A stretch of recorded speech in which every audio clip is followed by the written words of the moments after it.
Hello friends, welcome to the class. My name is Sudhir. Let's start today's session. देखिए, government ने GST cess को अगले 4 सालों के लिए एक्सटेंड कर दिया। बहुत इंपॉर्टेंट न्यूज़ है। इसको हम लोग डिटेल से डिस्कस करते हैं।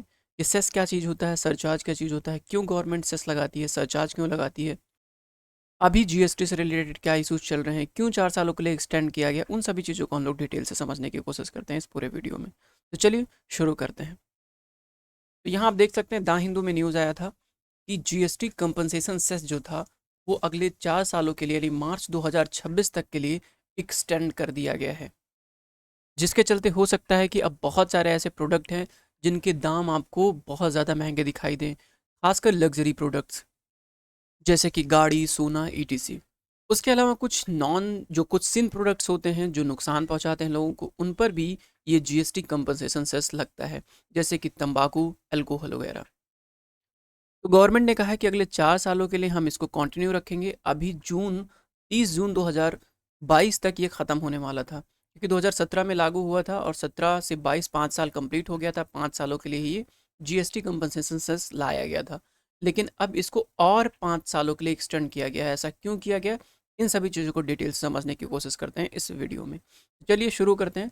सबसे पहली बात तो ये है कि आपको समझना होगा कि टैक्सेस कितने टाइप के हैं इंडिया में। तो 2 टाइप के टैक्स दुनिया में होते हैं, इंडिया में भी हैं। एक है डायरेक्ट टैक्स, एक है इनडायरेक्ट टैक्स। डायरेक्ट टैक्सेस की बात करें तो income, corporation, capital gain tax, profession tax, property tax, road और स्टैम्प ड्यूटी, ये डायरेक्ट टैक्सेस के तहत आते हैं। लोग अक्सर कंफ्यूज हो जाते हैं स्टैम्प ड्यूटी, रोड टैक्स और कैपिटल गेन्स टैक्स को लेके। ये सारे डायरेक्ट टैक्सेस के तहत आते हैं। आपको ध्यान रखना है, याद रखना है, क्योंकि ऑप्शंस में ऐसे दे देंगे कि profession tax, property tax, road tax और स्टैम्प टैक्स, कौन इसमें डायरेक्ट टैक्स है या कौन इनडायरेक्ट टैक्स है। तो आपको याद रखना है कि सब ये डायरेक्ट टैक्सेस हैं। बाकी इनडायरेक्ट टैक्सेस की बात करें तो इनडायरेक्ट टैक्सेस में आपका जीएसटी आता है, जिसकी हम लोग चर्चा अभी डिटेल से करने वाले हैं। बैट, जिसको जीएसटी में सब जो है मर्ज कर दिया गया। Custom duty, excise duty, security transaction tax, dividend distribution tax and sale tax, ये इनडायरेक्ट टैक्सेस के तहत आते हैं।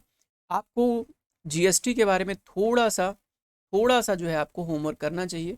जीएसटी बहुत इंपॉर्टेंट है, और चूंकि एक्सटेंड किया गया है अभी कंपनसेशन टैक्स, इसलिए आपको आपको और अच्छे तरीके से जीएसटी को पढ़ना चाहिए। नाउ कुछ इंपॉर्टेंट चीज़ें जो जीएसटी से रिलेटेड हैं, मैं आपको इस वीडियो के अंत में डिस्कस करूंगा आपसे कि कौन सा कॉन्स्टिट्यूशन अमेंडमेंट था जो जीएसटी से जुड़ा हुआ है। साथ ही साथ उसके अलावा हम लोग डिस्कस करेंगे कि कौन से इंपॉर्टेंट टैक्सेस हैं जो इसमें सब्ज्यूम कर दिए गए हैं जीएसटी के अंतर्गत, जैसे कि state VAT, central sales, luxury tax, entertainment tax, वो सब हम लोग डिस्कस करेंगे। ओके, आपको अभी बताना है कि कौन से कॉन्स्टिट्यूशन अमेंडमेंट के तहत जीएसटी को भारत में इम्प्लीमेंट किया गया। ओके, तो ये आपका काम है। खैर, तो ये आपके इनडायरेक्ट टैक्सेस के एग्जाम्पल्स हो गए। बाकी मूव करते हैं नेक्स्ट। देखो, अब देखो यहाँ पे हम डायरेक्ट टैक्सेस के तहत हम लोग बात करें। यहाँ पे देखो, यहाँ पे डायरेक्ट टैक्स है। डायरेक्ट टैक्स के अंतर्गत क्या है, इनकम टैक्स है। ठीक है, इनकम टैक्स है। ओके, डायरेक्ट टैक्स है इनकम टैक्स। अब इनकम टैक्स में आप देखो, इस सेशन सरचार्ज लगता है। अब देखो, एक तो नॉर्मल एक स्लैब रेट होता है कि हाँ भाई, आपका इनकम 10 लाख से कम है तो आपको देना है 5%, 10 लाख से ज़्यादा है और 30 लाख के बीच में है 10%, ऐसे ऐसे बांट के रखते हैं। उससे ज़्यादा है तो आपको 30% अपने टोटल इनकम का देना पड़ेगा। एक टैक्स स्लैब बन जाता है। ठीक, अब इस टैक्स स्लैब में सेस भी लग सकता है, सरचार्ज भी लग सकता है। सेस किस कंडीशन में लगता है और सरचार्ज किस कंडीशन में लगता है। सेस लगता है किसी स्पेसिफिक पर्पस के लिए। सपोज कि गवर्नमेंट एजुकेशन को प्रमोट करना चाहती है, तो गवर्नमेंट कहेगी कि देखो, हमको एजुकेशन को प्रमोट करना है, प्राइमरी एजुकेशन को, और हमको चाहिए जितना भी आप लोग कमाते हैं उसमें 2% आप हमको सेस दीजिए। तो ये सबके ऊपर लागू होता है किसी स्पेसिफिक पर्पस के लिए। जैसे कि कोल सेस लगता था, जैसे कि एजुकेशन सेस लगता है, ऐसे ही जीएसटी सेस लगता है। ठीक है, जीएसटी सेस लगता है।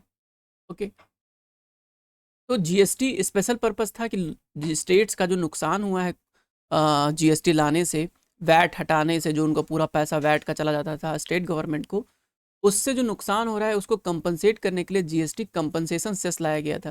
ठीक है, अब इस सेस में पैसे कम पड़ रहे थे, तो अब जैसे कंपनसेशन में पैसे कम पड़ रहे थे तो लाया गया सेस। सेस किस पे लगेगा, सभी लोगों पे लगेगा। कितना परसेंट लगेगा, जितना भी परसेंट गवर्नमेंट लगाना चाहती है। अभी फिलहाल के लिए ये 5% है, ठीक है। और ये लगता है कि किसके ऊपर, 28% की जो स्लैब वाले जो टैक्स रेट आते हैं, जिस जो उन पर 28% गवर्नमेंट टैक्स लगाती है, उन पर जो है ये सेस लगता है, उन सभी प्रोडक्ट पर ये सेस लगता है। तो अभी बात ये हो गई कि 2026 मार्च 2026 तक इसको बढ़ा दिया गया है, ठीक है, मार्च 2026 तक। तो सेस की बात समझ में आ गई कि हाँ, एडिशनल पर्पस के लिए एडिशनली टैक्स कलेक्ट किया जाता है स्पेसिफिक पर्पस के लिए। जबकि सरचार्ज क्या चीज़ होता है, सरचार्ज उन लोगों पर लगता है लोग ज़्यादा कमाते हैं, एक लिमिट से ज़्यादा कमाने वालों पर क्या लगता है, सरचार्ज लगता है, ठीक है। तो उन पर सेस भी लगेगा और सरचार्ज भी लगेगा। जो एक लिमिट से ज़्यादा कमाते हैं उनके ऊपर सरचार्ज भी लगता है, सेस भी लगता है, लेकिन जो एक लिमिट में कमाते हैं उनके ऊपर सरचार्ज नहीं लगता है, सिर्फ और सिर्फ सेस लगता है अगर वो टैक्स पे करते हैं तो। अब इसमें भी अलग अलग क्राइटेरिया है, किसी के ऊपर ये सेस लगेगा जीएसटी वाला जो 28% के दायरे में आएंगे, जो कुछ पर नहीं लगे, कुछ प्रोडक्ट पर नहीं लगेगा, कुछ पर लगेगा, इस अलग अलग तरीके से। कोई 18% में आता है तो उस पर नहीं लगेगा, कोई 5% पे आता है तो नहीं लगेगा, कोई 28% तो उस पर लग जाएगा। अब एजुकेशन वाला है तो कम वाले पर भी 18% पे लगता है, और जीएसटी वाला है तो 28% पे लगता है। तो ये अलग अलग क्राइटेरिया बांटा गया है। खैर, अब सरचार्ज में भी अलग अलग क्लासिफिकेशन है, कोई 2 करोड़ से 5 करोड़ के बीच में कमाता है तो उस पर अलग टाइप का सरचार्ज लगेगा, 25% के आसपास टोटल एग्रीगेट वैल्यू होगी। और कोई 5 करोड़ से ज़्यादा कमाता है तो उस पर 37% का जो है सरचार्ज लगता है। अब 37% ऐसा नहीं कि पूरा 37% अलग से लगेगा, नहीं, ऐसा नहीं होता है। सपोज कि कोई 100 रुपये कमाता है और इस पर 30 रुपये टैक्स देता है, तो 30 रुपये का 10% यानी कि 33 रुपये इस पर हो जाएगा, 33 रुपये इसको देना पड़ेगा टोटल सरचार्ज हिट्स जो है टैक्स।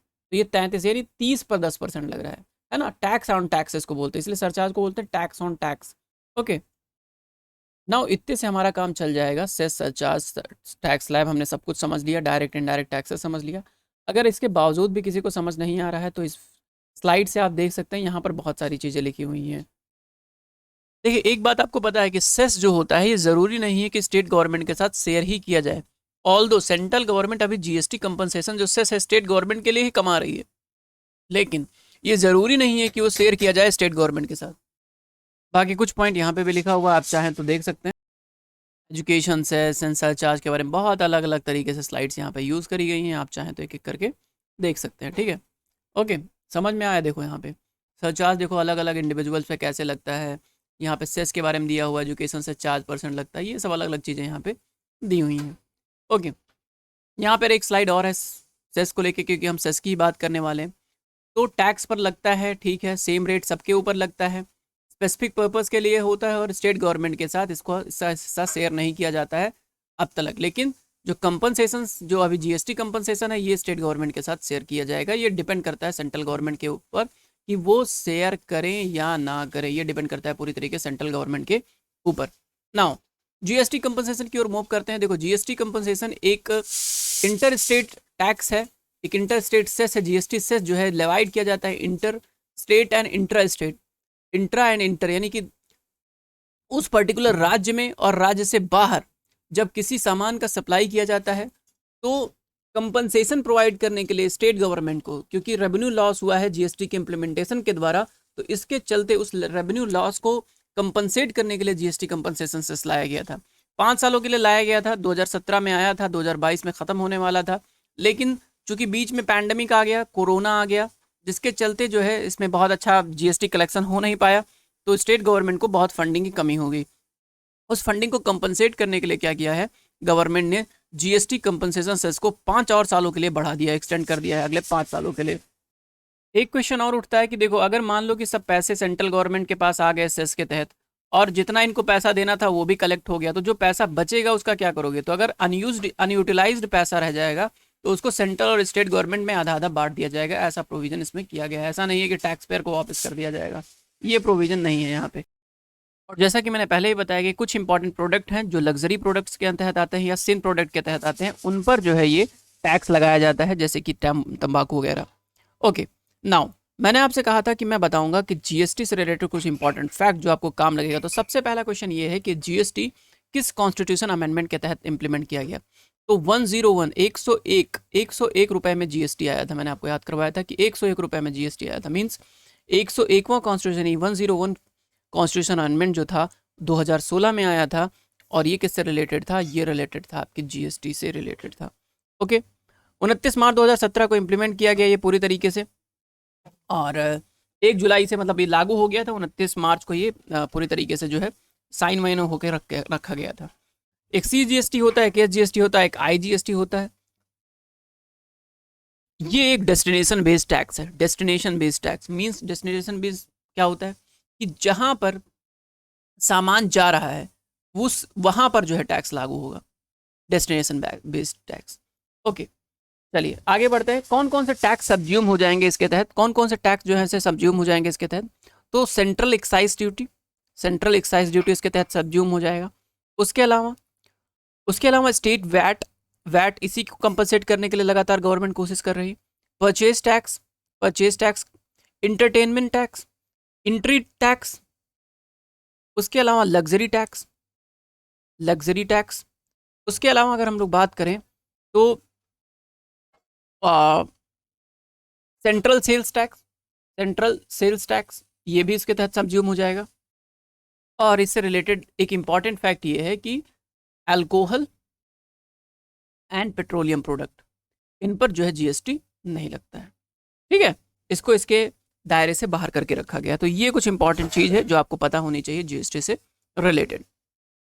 एक इंपॉर्टेंट फैक्ट और इसी में ऐड कर लीजिए कि आर्टिकल 279 का पार्ट ए जीएसटी को इंप्लीमेंट करता है। यानी संवैधानिक दर्जा कौन से आर्टिकल से मिला हुआ है जीएसटी को, 279 का पार्ट ए से जो है जीएसटी को संवैधानिक दर्जा दिया गया है। तो ये बहुत इंपॉर्टेंट आर्टिकल भी है, इसको भी याद रखना आप।